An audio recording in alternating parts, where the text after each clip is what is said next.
This episode of Everything is Awesome is brought to you by Tellist. Tellist is a fantasy world created by Michael D'Angelo.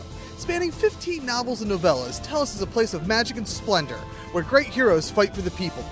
Some of these heroes are blessed with the strain, granting them uncanny abilities. The Tellist universe is medieval superhero fantasy with steampunk elements that mix with several different mythologies. With so much to choose from, the world is in your hands. Get more information, purchase the books, and discover the world of Tellist at Tellist.com.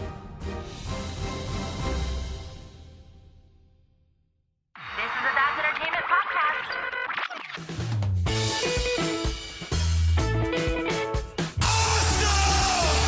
Awesome. Just tell people they're awesome and mean it.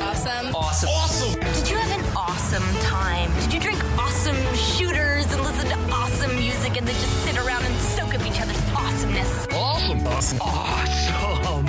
was awesome. You guys are awesome. No, You're awesome. You are awesome. sir, you are awesome. Seriously. Awesome. Everything is awesome. Welcome to this week's edition of Everything is Awesome. I am your host, Kev, and this is the show where we sit down and talk to awesome people about awesome things. Normally, actually. If you're listening to this, the time that I'm recording it is, well, that's convenient, 12:25 p.m. in the afternoon. I only say it's convenient because I was going to say we're a few weeks out from Christmas of 2019. And through timey, wimey kind of things, it's going to seem very weird in the feed. But however, I'm recording this because I'm getting back into the swing of things for Everything is Awesome, and that's entertainment, and me in general creatively. I know that if you've been listening to the show, you know that we tried doing that a few months ago in October of 2019, despite of what the dates say on your feed. And I don't know, 2019 has turned into, I think, my least productive year as a content creator. I fell behind from 2018, slipping into the slippery slope of the depression that I usually succumb to when it's the anniversary of my uncle's passing. Right around that time is when my dad was diagnosed with what ended up being stage 4 cancer. And I mean, obviously the good news there is that he's still kicking it, you know? He's still kind of kicking cancer's ass. He lives with it. It's a part of him. And what's neat is that I guess in 2019, despite it only being 3 years since the anniversary of my uncle, well, it's the 3rd anniversary of my uncle's passing, medicine has come around a lot, and my father's able to live with that stage 4 cancer, and so far kind of live the same quality of life, not able to do the same job he did. He had to retire, but positive outlook towards this bout of cancer versus what my uncle had, and that positive outcome, not just outlook. Anyway, so that had a lot to do with like the depression that I had at the end of 2018. And I wasn't able to fully kick back into gear in 2019. I guess the work kind of piled on top. The one thing I'm kind of proud of, to varying degrees of success, the other shows for the most part, on the That's Entertainment Podcast Network did not suffer. Now, I will say that Victims and Villains, I have not been able to post on our syndicated feed, but Josh is still posting, and I don't even know if he considers himself part of the network still or not. That's a discussion, and probably an uncomfortable discussion, that I'm going to have come past the holidays here. But the in-house shows, and they're only in-house in the sense that I host them on our servers. They, again, to varying degrees of success, are still going and still getting posted. And in 2020, our goal is to make sure that it's in a much more timely fashion. Now, there are several factors to that, and I am working with those shows, and the discussion has only started in my head on how to make sure that happens. And as long as they're producing the content and getting it to me edited, then it's getting put up, or it will be put up in a somewhat timely fashion. And it will be, continue to be free of charge. Now, there's going to be shows that if they need editing, then that's a different story. But that's all business that you don't need to hear about. But as far as a publisher and a hosting and a network, I'm doing everything I can to make it a free to low cost solution. Gratefully, thankfully, a lot of our shows, they do their own editing, and for them, we can pretty much offer that hosting free of charge. In 2020, we're also going to be moving to another hosting company. I'm working on that now. That's going to hopefully speed the website up, which has been an important thing for me. I feel like our website is underperforming, but equally as important, I believe, it's also going to be giving the shows that want to have more control over their section of the website. It's going to give them that control, to the point of, with a little bit of training, if they want, they could fully post a show on their own. Or they can continue again, I don't mind scheduling shows out, as long as it gets to me in a timely manner and I'm able to do it on the days that I'm scheduling for those shows, and I don't have to do any editing, then I am happy to continue to kind of do a lot of things for a very low cost to free solution, including having the website hosted on our servers. So I'm really, really happy with that. We also are looking at continuing our expansion in 2020. But really, the point of this episode of Everything is Awesome is kind of like our State of the Pod, which I believe I've recorded already and haven't posted yet. But so that will be re-recorded officially, because this is more off the cuff. The reason I'm recording this is because some recent news, came to me. And it made me realize that, tomorrow holds no certain future. And, I'm not happy with the content that I provided in 2019, which was little to no content. I did a few live shows. I did a few panels. And I'm very proud of those, but I never put them out to the world, or I will be, but I have yet to put them out to the world. So, I need to get back to it. And, just like starting a podcast, the hardest thing to do is sitting down and actually doing it.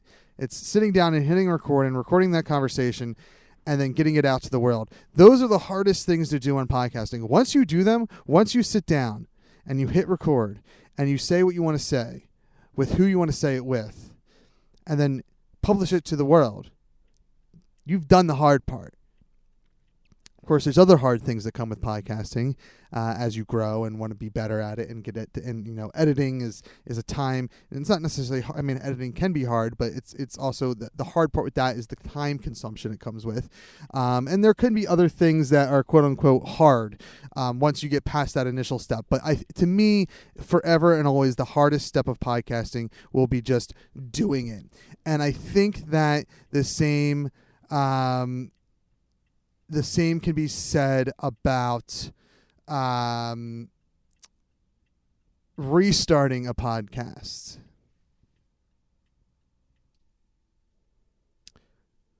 Sorry if I'm about to repeat myself here, because I had to pause my recording real quick. But yeah, restarting a podcast is, I think, equally as hard as starting a podcast. It's the act of sitting down and doing the thing. And for me, that's a combination of getting the shows posted, sitting down and editing those files and getting them out to the world, and also kind of getting back to the swing of recording things. So I'm going to do it. I'm going to, this is me. This is my first act of doing it. This is going to be posted, as the next episode in the order of things. And then we're going to go back to our back catalog. And I'm a numbers guy. It's important to me that I kind of catch up, even though I'm a year behind. So for the next few months to maybe even a year, I'm going to be trying to post as many episodes as I can a week until we're caught up.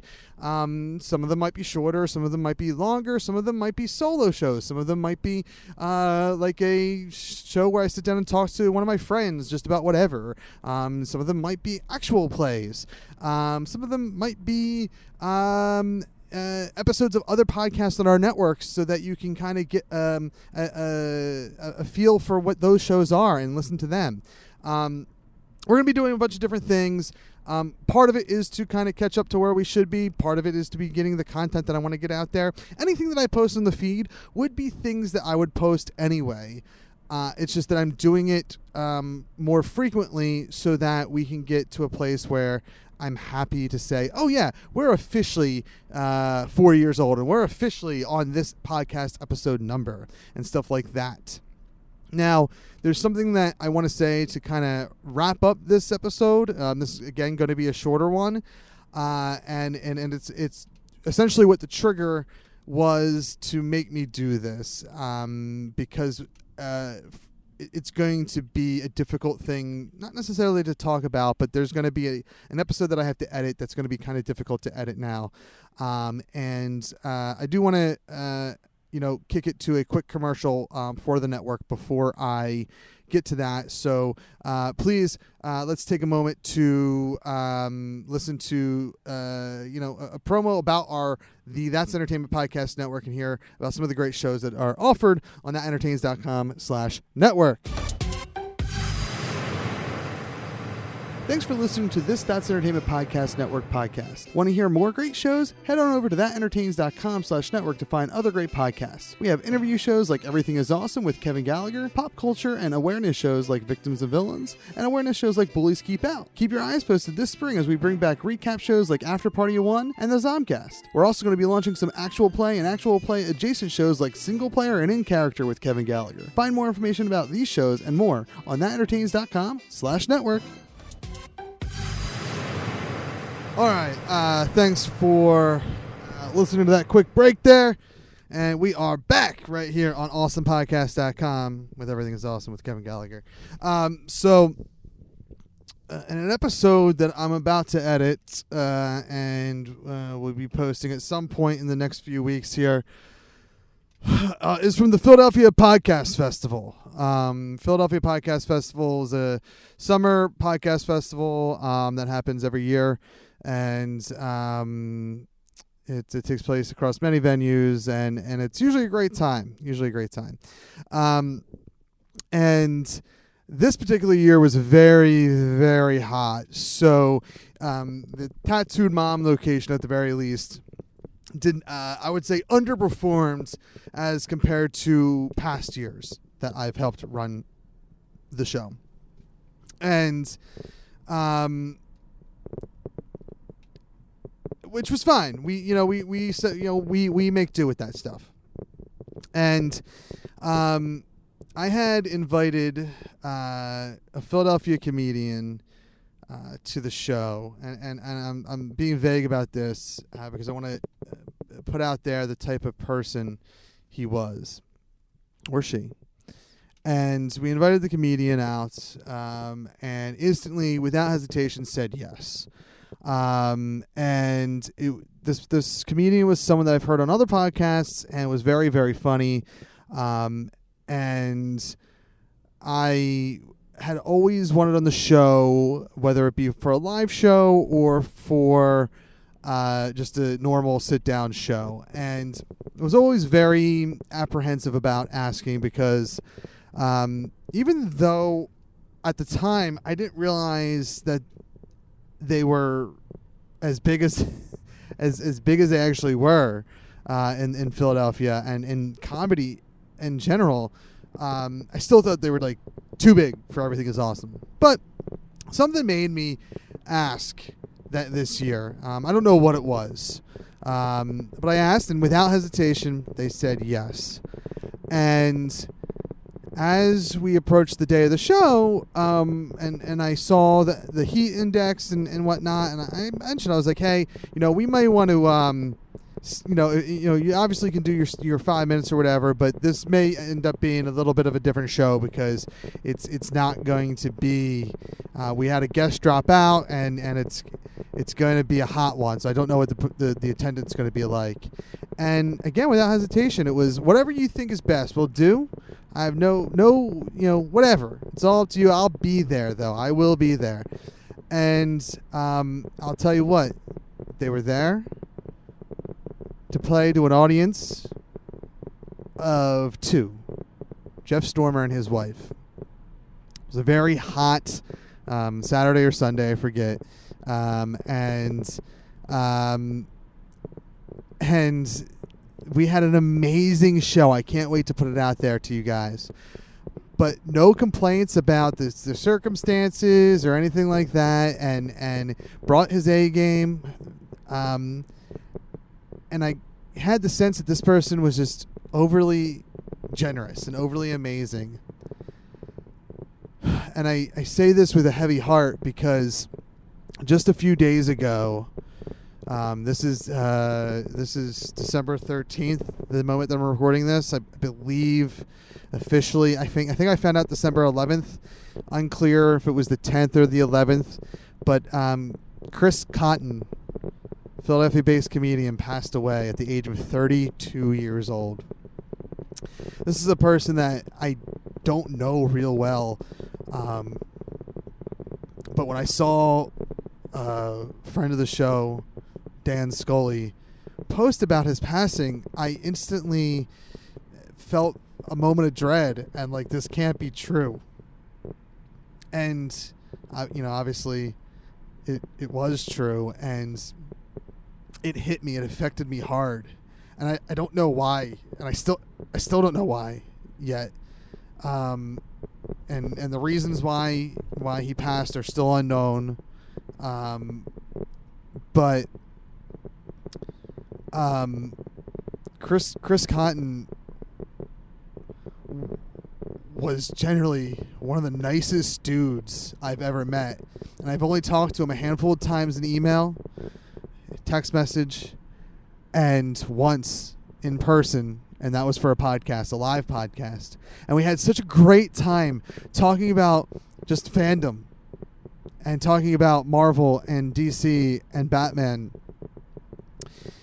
It was such a great conversation with that little round table of me, Mike, D'Angelo, Chris Cotton, Jeff Stormer, and his wife, Jen. And after the show, I said, we got to get you on for a normal show proper. And one of the regrets I have of kind of dropping the ball in 2019 with the amount of content that I sat down to do is that I'm not going to get to sit down and chat proper with Chris Cotton and get to know him better as a person.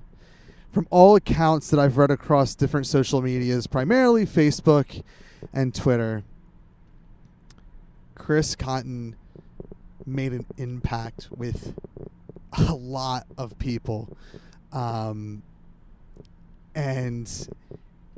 the general consensus is the same, is that he was a good dude. And in the world of comedy, he was kind and honest and looked out for others.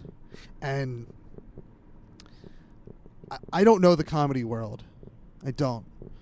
But in general, in this world, it's rare that you find somebody out there that doesn't just look out for themselves, that doesn't just look out for family, that doesn't just look out for close friends. Chris Cotton, from what I can understand in everything that I've read, is a person who, when booking gigs, made sure people other than himself were booked. He helps people get booked, no matter how well he knew you. Chris Cotton,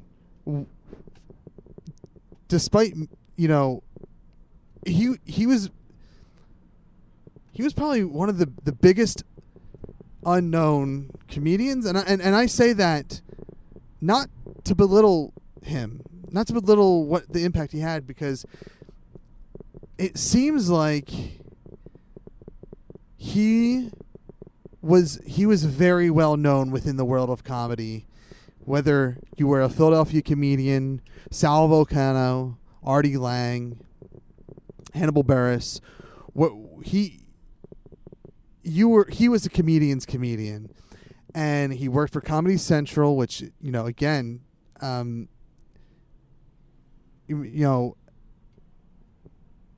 me saying unknown is like an insult almost. He was known. And it seems like he was right on the brink of blowing up and exploding and becoming the next big thing in the world of comedy, and becoming a household name. That's what I mean by known and unknown, is that to Philadelphia, and very specifically the Philadelphia comedy scene, the New York comedy scene, and just the comedy scene in general, he was known. But I don't know that he was known to my mom and dad the way that someone like an Eddie Murphy or an Artie Lang or someone like that might be known, Bill Hader, whatever. He was on that brink. And to see the outpour of love is fantastic. And to see how he affected everyone's lives, whether they were from comedy or not. I am not in the world of comedy. I am not a comedian. And just to see his generosity towards me and my podcast and witness it firsthand was tremendous. And to see like how he affected my life. I can't speak for anyone else that was part of that day at the podcast festival, but how he affected my life in just one moment, one day, days leading up to it through written correspondence, is tremendous. And like, I don't toss around the word blessed a lot because I have a weird relationship with religion, but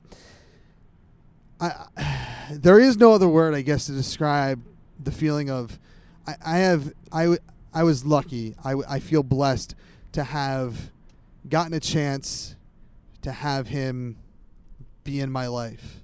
And whether he remembers me or remembered me at all, or that podcast beyond the day that he was there or not, I don't know.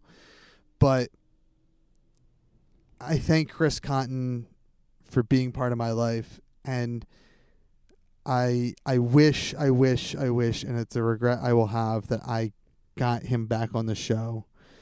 And there will be links in the show notes and stuff, but please, please, please, he and his wife, I believe they were married for 8 years, and this, as a dad, is the hardest thing.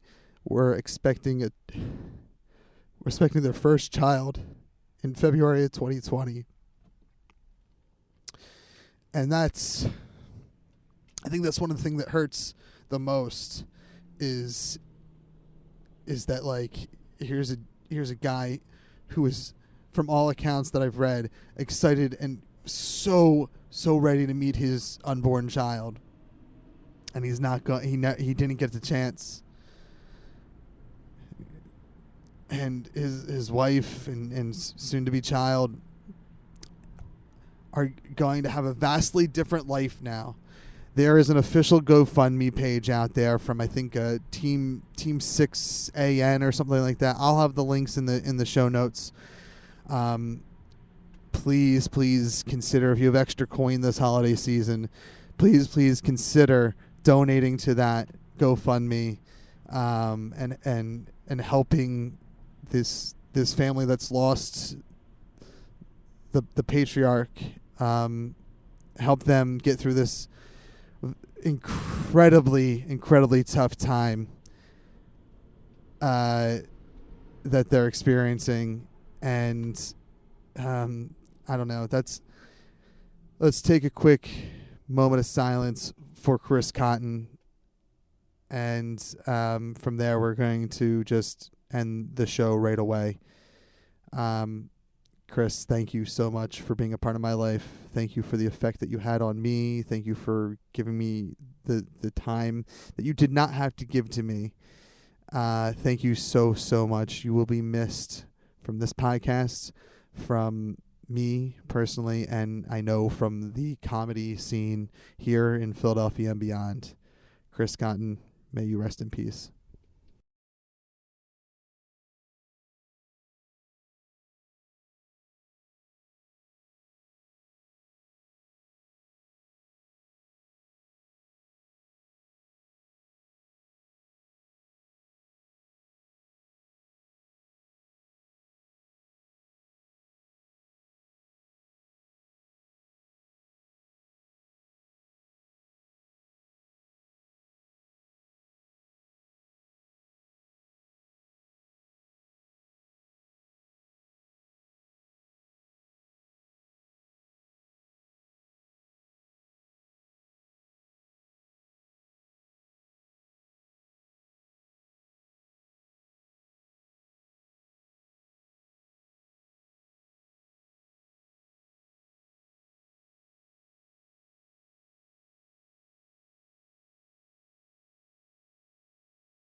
That's Entertainment Podcast Network. Entertainment and culture. Artist owned, fan supported.